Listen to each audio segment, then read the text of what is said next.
So, welcome to Safari Sinclair's podcast. This is episode 5, and in this episode, I have a guest with me, and we're going to discuss the most popular docuseries on the planet right now.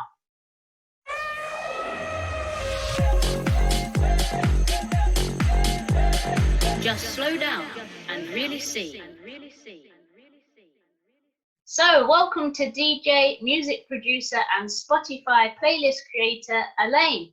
If you're looking for some feel-good music to get you through this lockdown, then check out A-LLAIN's weekly Do It Sessions podcast. I'll leave a link to all his socials in the description. Okay, so I'm going to call you Mark, as you're my brother after all. Thank you for joining me today, Mark. Before we start, Mark, how are you coping with lockdown? Have you got any good tips for our listeners?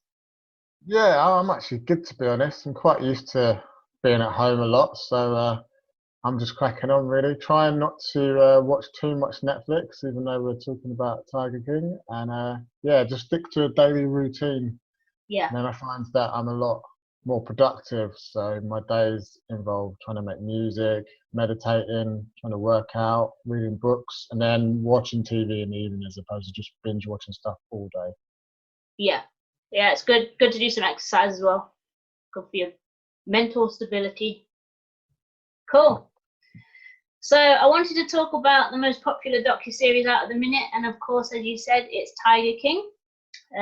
There's so much being said about this show at the moment. Everybody's obviously got their own opinion, but I thought it might be fun to get the thoughts from someone who's watched it, but with a different view than myself. Obviously, I'm a lot more focused on the wildlife. Maybe you're a bit more watched it just for the entertainment. So why don't you tell us what you think of Tiger King? What do you think most people are talking about it right now? What do you think they're saying? To be honest, I think it's probably one of the most bizarre shows I've ever watched.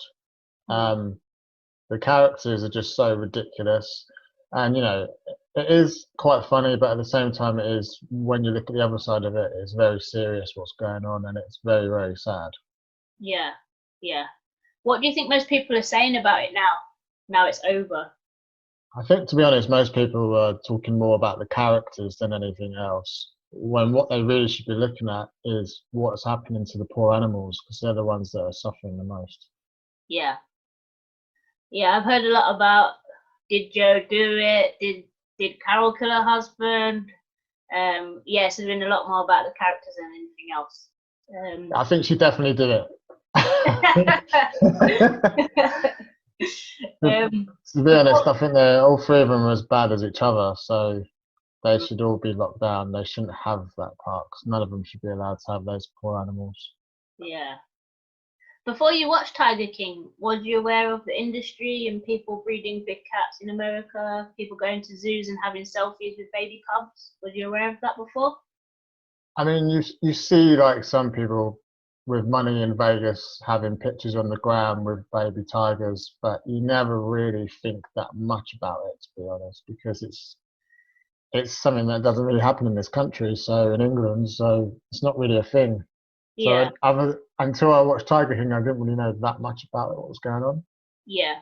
Do you think before you watched Tiger King, of course, if you were visiting a zoo with your daughter, and there was a tiger cub and you could have had a selfie with the tiger cub, do you think you might have done it? Probably not, because she's only 1.5. So to be honest, I'm paranoid enough about her being around bigger dogs. So having her around a tiger is a no for me. Yeah, that's interesting. Yeah, there was a lot of small kids around these cubs, which was interesting. Now you've seen it, has it changed your view of the tiger and lion cub industry? Not only maybe in America, there are other countries that do it as well. Yeah, I mean, it's a very worrying thing, the whole concept of having these tigers bred purely for the pleasure of humans when they shouldn't be in that environment at all. So yeah, it's the whole thing is really sad. So. Yeah. Overall, what did you think to the docuseries? Did you think it was well made and showed? Yeah, I think it's a really, really well made show. I actually watched the whole thing in one sitting. Oh wow! So I watched the a friend of mine was like, "You got to watch Tiger King. You've got to watch it." And I was a bit like, "Yeah. I've got other things on the list that I want to get through." And then one night I thought, "All right, I'll give it a go." I watched the first episode and I was like, "What is this?" And Yeah. then I just watched the whole thing. I think I started at like 7 in the evening and finished early hours of the morning. So yeah. Wow. You was addicted then. Yeah, it was kind of like this thing is so ridiculous that I kind of want to see what happens in the next episode and I don't want to Yeah. wait, so I just kept watching it. Yeah. Yeah. Fair enough. Yeah. What did you think of Tiger King? Yeah, to be honest, I was quite intrigued. I really wanted to understand the psychology behind these people, why they kept these big cats. I wondered if they genuinely thought that in their own little world that they were really helping. So yeah, the first few episodes I was really quite addicted as well. But to be honest, by about episode 4, I started to get quite fed up. After the alligator's house got burnt, I was like, this is too much. Um, Yeah, but I also really feel that the guys who made the show, they really missed the golden opportunity. Because I think quite often documentaries about wildlife can be really sad and a lot of people won't really want to watch them. But I think here they had something really unique in that they had the entertainment value of all these crazy people who were willing to say anything on the camera and were even wanting to be filmed abusing the animals. And I don't think that opportunity comes around very often. So I think the cub petting industry has been growing over the past few years, and I hope that the show would really show more of that so that it would spell it out for people. But I felt that it just became more about this feud with Joe and Carol, and I yeah, think that was such a strong element that I think even if they did show more clips and spelled it out more for people what happened to the Tigers, I don't honestly think that would have changed their viewing ratings at all. I think it would have still stayed really high because people were so enthralled by the characters. yeah, I totally. just think people do need things spelling out. I think people are very ignorant, and I think they really missed that opportunity.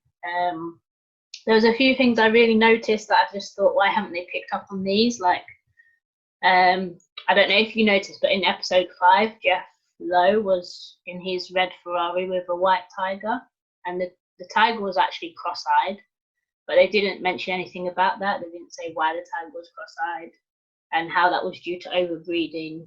They didn't show the consequences behind constant breeding with such a limited gene pool. And I thought that was a missed opportunity there. And in episode 1, when Joe gets hold of a cub for the visitors to have photos with, I've written a quote. He said, "From the time they are 4 weeks old to the time they are 16 weeks old, you can make hundreds of $1,000s profit on that cub. Interaction, playtime, photos." And then it just kind Yeah, of cut away. It didn't actually show how long the cubs should stay with their mothers, which is actually around 2 years in the wild. There was another scene in the show, I can't remember what episode it was, but it's when Joe ran out of money and he decided that he needs to start breeding the cubs again for photo opportunity. And they actually get a hook and they take the cubs away with this stick and hook under the fence just as it's being born. And then he puts them in his living room in little baby crates. I don't know if you saw that, but I just thought, I bet people think, oh, that's good of Joe. He's looking after them inside his house, but they didn't actually show the real side that that's a really terrible thing to do, and that they've been torn away from their mums, and they didn't even get to have the first suckle, which contains really important nutrients that they need to develop. So it didn't really explain anything about why they're taken away so early from their mums and the health issues that the cubs end up having. So I really thought there was quite a few things in there that they could have done much better. Yeah. Do you think that the show was mostly about Joe or about the Tigers?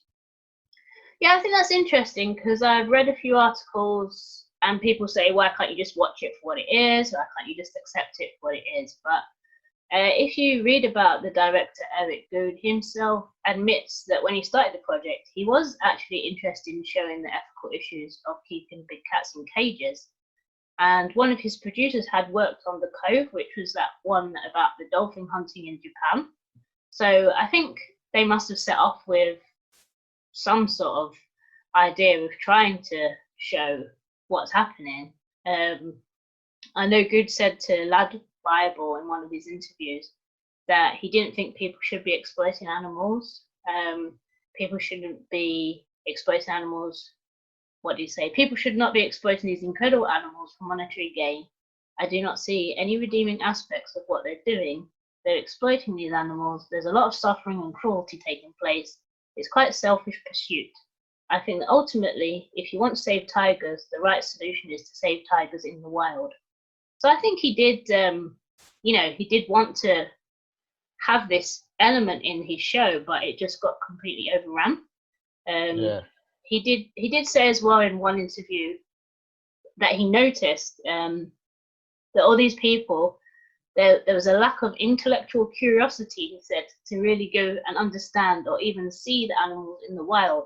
Certainly, Carol really had no interest in seeing any animal in the wild. The lack of education, frankly, was really interesting.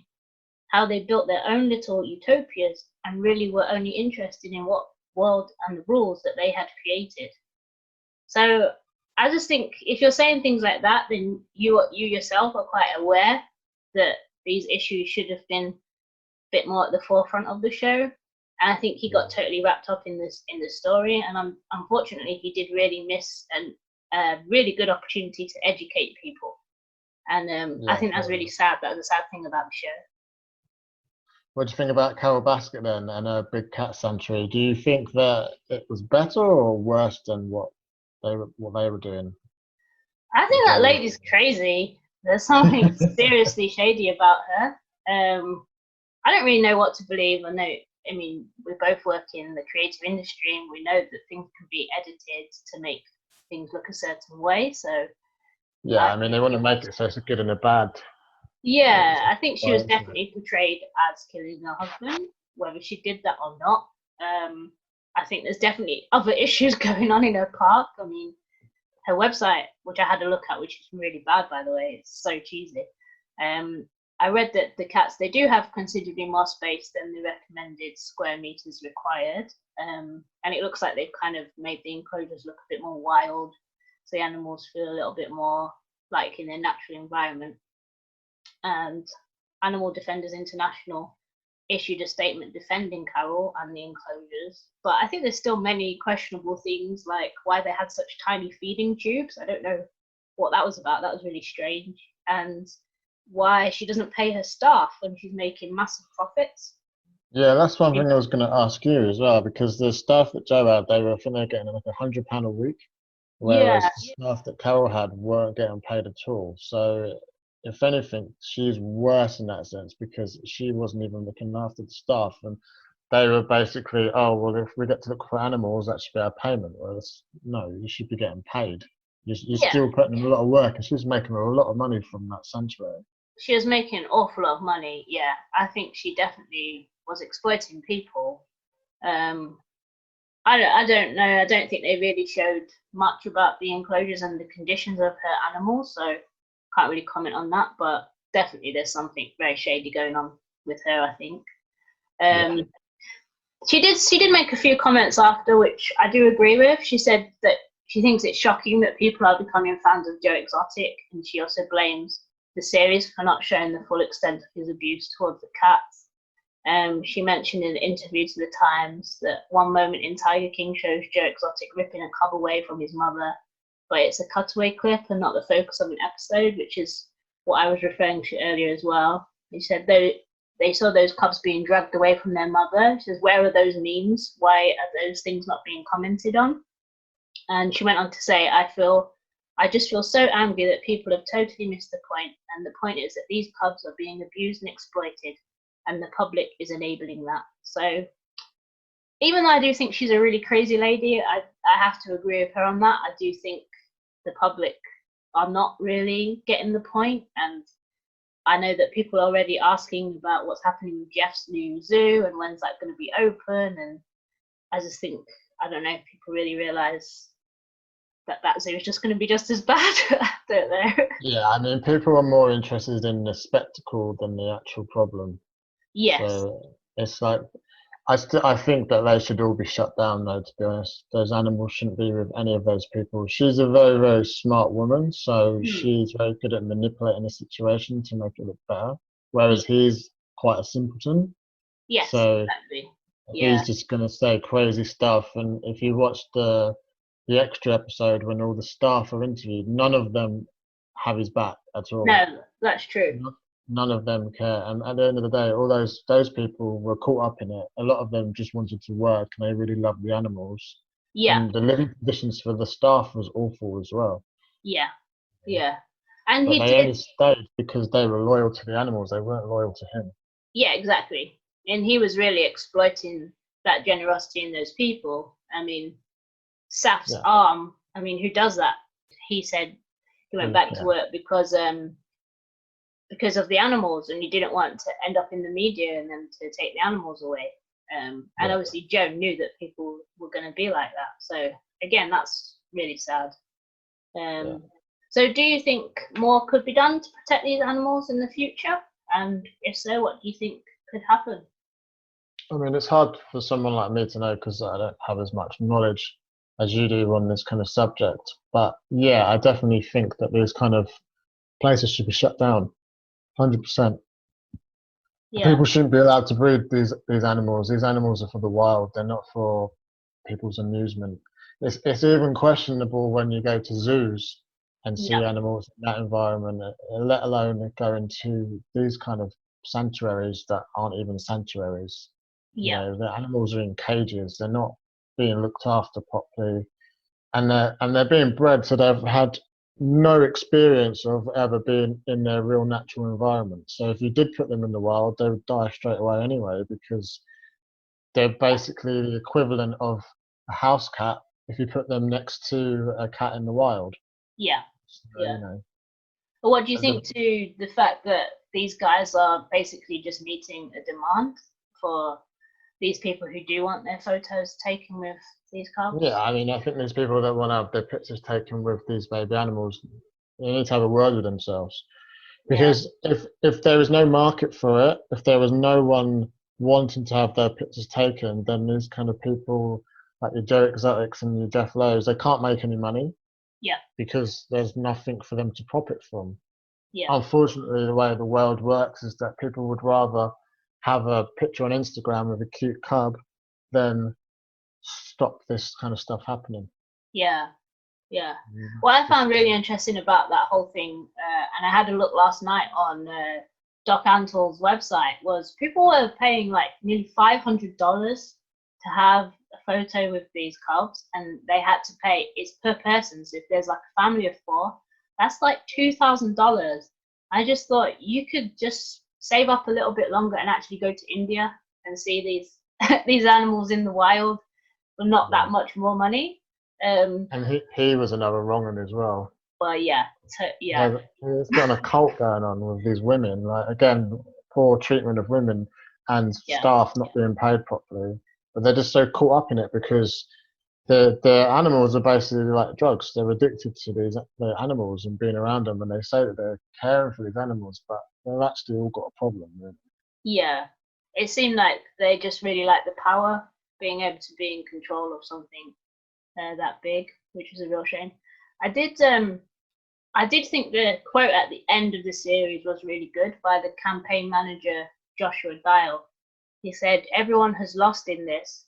What started out as a feud between 2 people, a good and noble fight to stop cub selling, pub petting, turned into a personal and legal court battle, and it just became about them. It has to be millions of dollars. It has to be.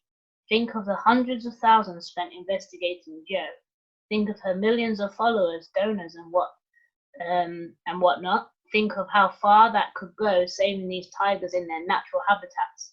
We've completely lost sight and lost touch of what really matters here, and that is the conservation and protection of the species of this planet." I thought that was a really good quote by Joshua. He actually seemed to be probably the only normal person on the show.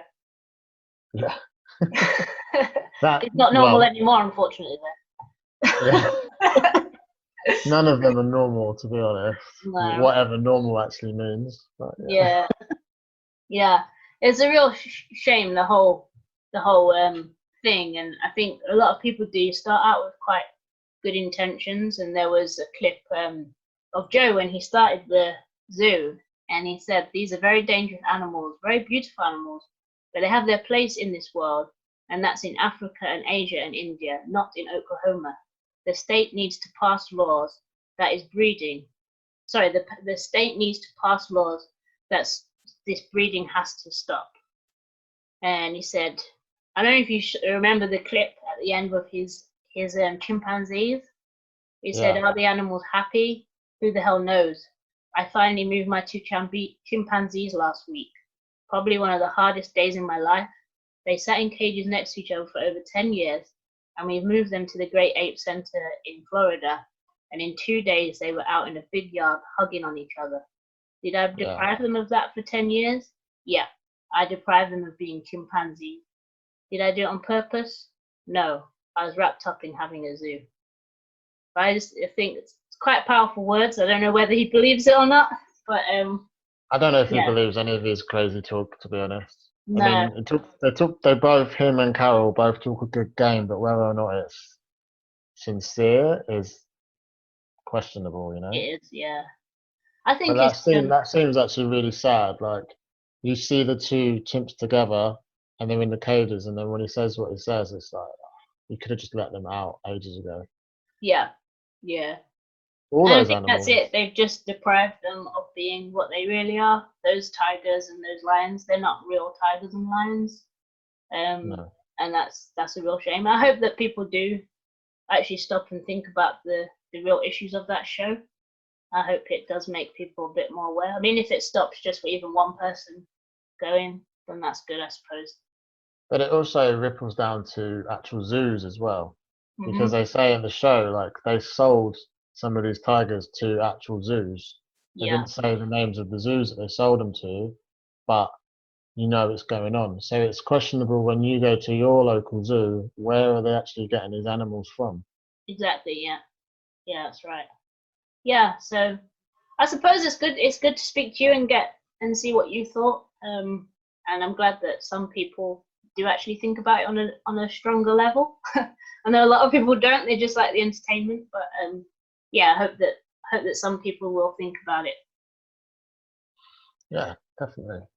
Cool. Well, thank you for joining us on the podcast, Mark. And like I said, if you want some feel good music, go and check out A-LLAIN's podcast, and I will put all his socials in the description below. Thanks a lot, Mark, and see you guys in the next episode.